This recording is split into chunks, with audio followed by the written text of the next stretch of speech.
성도님들, 우리나라에는 이승만 대통령부터 윤석열 대통령까지 모두 13명의 대통령이 있습니다. 잘 아시겠지만 이분들은 뭐 출신 지역도 다 다르고요. 또 정치 이념도 각각 다 다르신 분들이죠. 그런데 가만히 보면 이 13분의 대통령 전부 다 아무리 인기가 많은 대통령이라 해도 국민의 100% 지지를 받는 대통령은 아무도 없습니다. 이게 무슨 말이냐? 인간이 다스리는 나라는 그 어떤 나라라도 완전치 않다라는 겁니다. 마찬가지로 역대상 이 3장 1절부터 16절에 나오는 수많은 왕들 역시 이제 하나님 나라의 완전함을 가져다 주지는 못했습니다. 사실 이 역대기의 저자를 어제 제가 잠깐 말씀드렸는데 유대인들은 에스라가 썼다라고 이야기를 합니다. 역대기를. 제가 역대상 1장 설교할 때에도 말씀드렸다시피 이 역대기는요, 포로기에서 돌아온, 즉 포로에서 돌아온 유대인들에게 희망을 주기 위해서, 그래서 다윗 왕조를 긍정적으로 바라보고 또 나라와 민족의 회복을 꿈꾸기 위한 목적으로 쓴 책이라고 말씀드렸죠. 그러니까 만약 진짜 에스라가 썼다면 에스라의 입장에서는 이 역대기가 교육적으로 기록돼야 할 필요가 있었던 겁니다. 그래서 이제 이 역대기에서 에스라는 열왕기서와는 다르게 북이스라엘 왕들의 역사는 싹 다 빼버린 겁니다. 왜냐하면 북이스라엘의 역사는 어떤 역사입니까? 하나님에 대한 배반과 반역의 역사이기 때문입니다.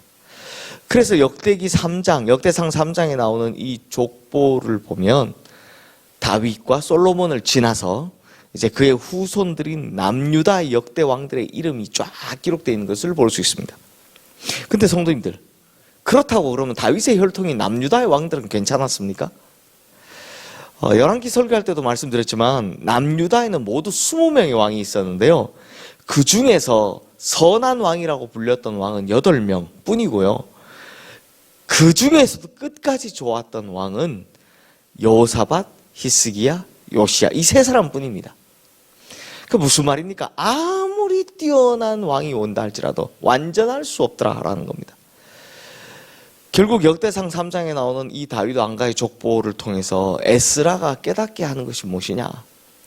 인간의 왕은 그 어떤 왕도 완벽하지 못하다라는 겁니다.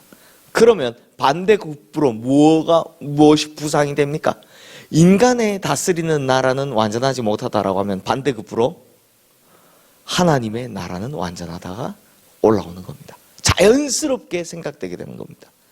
즉 완전하신 분은 하나님이신 뿐이니까 결국 하나님의 나라가 도래해야만 이 땅에 진정한 평화가 찾아올 수 있다라는 이야기를 하고 싶은 겁니다.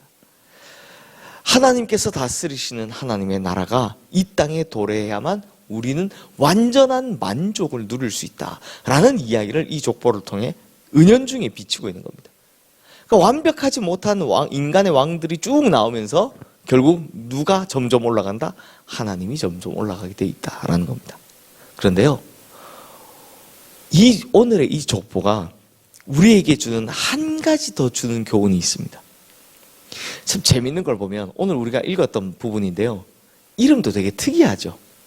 바로 나라가 망한 이후에도 이 왕가의 족보가 기록되고 있다는 겁니다.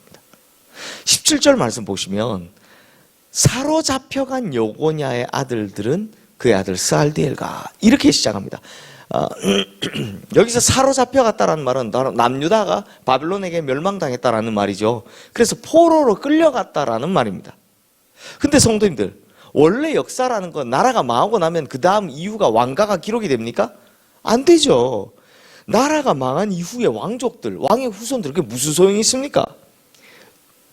조선이 망한 후에 왕족이 누구인지 그거 관심 있습니까? 없습니다. 그런데 역대기에는 그렇지 않더라는 겁니다. 물론 역대기는 나라가 망한 후 70년쯤 지나서 이제 다시 돌아온 때 써졌으니까 그럴 수 있겠다라고 생각하시겠지만, 생각해 보십시오. 조선이 망한 지 한 70년 좀 넘었죠. 저희는 한 100년 좀 넘었으니까. 되는 우리나라 역사를 보면 우리나라 역사에 막 조선 왕조 실록에 그 뒤에 막 왕가의 족보들이 기록되어 있습니까? 없죠. 그렇지 않습니다. 그러므로 이 안에는요, 특별히 주고 싶은 교훈이 있는 겁니다. 무슨 교훈이냐? 이제 메시아의 오심을 고대하는 책이잖아요. 다시 말하면 인간의 역사는 망했어도 하나님의 역사는 망하지 않았다 라는 이야기를 하고 싶은 겁니다. 이 족보가 계속 흘러가야 누가 옵니까? 예수 그리스도가 오기 때문입니다. 성도님들, 인간은요, 정치도 잘못할 수 있고 판단도 잘못할 수 있습니다. 그래서 실패하기도 하고 망하기도 합니다. 그걸 바로 이 남유다가 보여주고 있죠. 그러나 하나님의 나라는 유구히 영영토록 이어진다라는 이야기를 이 망한 나라의 족보를 통해서 계속 이어가면서 보여주고 있는 겁니다. 결국 이 족보가 누구에게까지 이어진다고요? 예수 그리스도에게까지 이어진다라는 겁니다. 근데 우리가 이걸 모르니까 자꾸 낙담하는 겁니다. 우리가 간혹, 우리도요, 잘못 판단하고 잘못해서 사업이 망할 수도 있고요. 또 혹은 준비했던 시험이 떨어질 수도 있고요. 무언가를 하다가도 실패할 수 있습니다. 근데 참 많은 분들을 만나보면 이 실패를 겪고 나면 거기가 끝이라고 생각하는 경우들이 많습니다. 아닙니다. 하나님의 역사는 계속 이어지고 있습니다.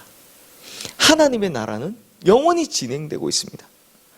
그러므로 여기가 끝이 아니니까 뭐 하지 마라? 낙담하지 말라라는 겁니다. 사랑하는 성도님들, 어차피 인간은요, 부족합니다. 불완전합니다. 아니, 누가 인간 중에 완벽한 인간이 어디 있습니까? 그러다 보니 때로는 실패하기도 하고, 때로는 넘어지기도 하고, 때로는 망하기도 합니다. 하지만 하나님은 끝까지 그 목적을 향해 나가십니다. 그래서 하나님의 나라는 영원히 이루어지는 겁니다. 나를 향한 하나님의 역사도 마찬가지입니다. 계속해서 이어지는 겁니다. 그러므로 오늘 우리가 단순히 눈에 보이는 현상, 이것에 넘어지지 마시고요. 보이지는 않지만 그분의 나라를 이루어가기 위해 계속해서 이어지는 이 역사를 보며, 야, 정말 끝나지 않았구나, 계속되는구나 하는 이 보이지 않는 하나님의 손을 믿으며 다시 일어날 희망과 용기를 가지시는 우리 모든 성도님들 되시기를 주님의 이름으로 축원합니다. 이 시간 오늘 주신 말씀 기억하며 우리 함께 기도하겠습니다.